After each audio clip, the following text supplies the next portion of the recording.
Fala pessoal, boa tarde. Vamos para mais uma aula de hoje. Na aula de hoje a gente vai ter uma leitura informativa, de novo tratando aqui um pouco da pré-história, né, que eu falei com vocês na semana passada. Teremos um texto enigmático e uma atividade sobre a cadeia alimentar. Então vamos lá. A pré-história. A pré-história é como conhecemos o período que acompanha a evolução humana a partir do momento que os hominídeos começaram a usar ferramentas de pedra. Para sobreviver às adversidades da natureza, eles tiveram que se adaptar ao meio ambiente. Por esse motivo, eram nômades, não moravam em um lugar fixo, mudavam-se de acordo com os recursos da natureza.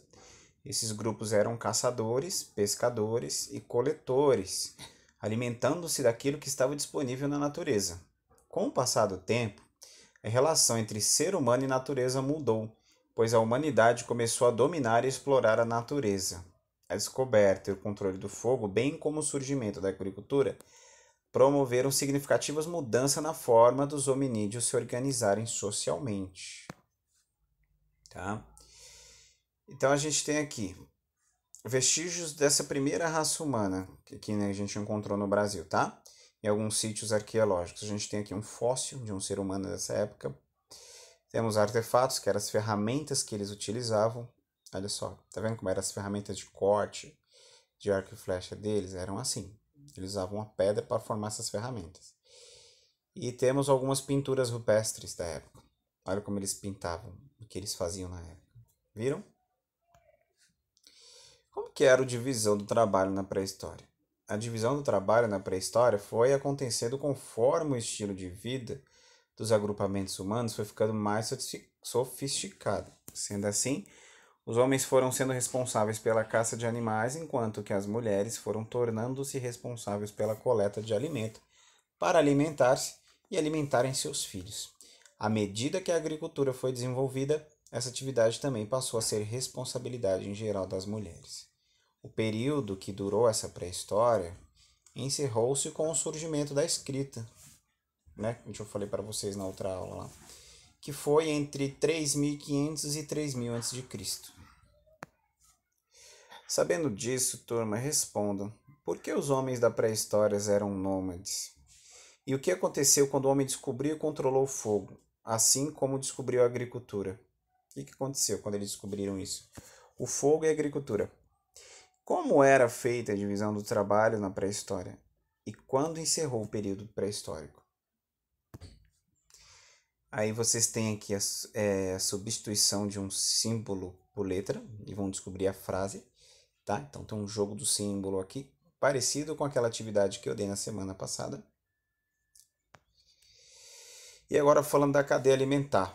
Ela é o percurso da matéria e energia que se inicia sempre com seres produtores, que são geralmente, né, as plantas, são geralmente, não sempre são as plantas, e termina nos decompositores, que são os fungos, tá bom? Igual tá na imagem o lado aqui, eu vou explicar melhor para vocês. Ela corresponde à relação de alimentação, ou seja, a absorção de nutrientes e energia entre os seres vivos. Podemos dizer que a cadeia alimentar refere-se ao processo em que um ser vivo serve de alimento para o outro. Então nós temos lá a plantinha, igual está no exemplo aqui ao lado. Ela nasceu a plantinha. Vem o consumidor primário, que seria o gafanhoto, e vai comer essa plantinha. Quem come o gafanhoto é um outro consumidor secundário, o sapo. Ele vai lá e come o gafanhoto.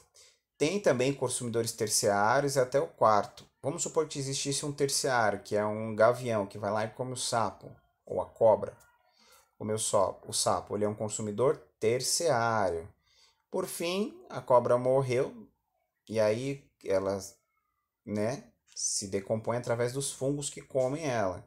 Que são os decompositores. Então a gente tem o produtor, que seria a planta, consumidor primário, seria o gafanhoto, secundário, o sapo, e depois os decompositores. Poderia ter um terceiro, que é a cobra, o consumidor terciário. Não aparece aqui na imagem, mas às vezes temos. E por fim, os decompositores, eles são últimos dessa cadeia. Então é assim que funciona uma cadeia alimentar: produtores, consumidores e decompositores. E aqui vocês têm uma atividade sobre a cadeia alimentar, tá? Observe a cadeia alimentar abaixo. E tem aí o gavião, o sapo, a aranha, o capim e o decompositor. E aí vocês vão criar uma cadeia alimentar com essas imagens, tá? Quem é o produtor? O capim, né? Então vocês colocam lá o produtor, aí vocês desenham a flechinha embaixo. Quem seria o consumidor primário? Aí vocês colocam e vai colocando a flechinha para formar ali o ciclo da cadeia alimentar, entendeu? E por fim, o último lá, vocês vão colocando, igual tá no exemplo lá que eu coloquei do sapo. Depois tem uma cruzadinha aqui com respostas referente à cadeia alimentar que vocês precisam preencher, tá? Gente, a aula de hoje é isso. Agradeço a todos e dúvidas é só chamar o professor.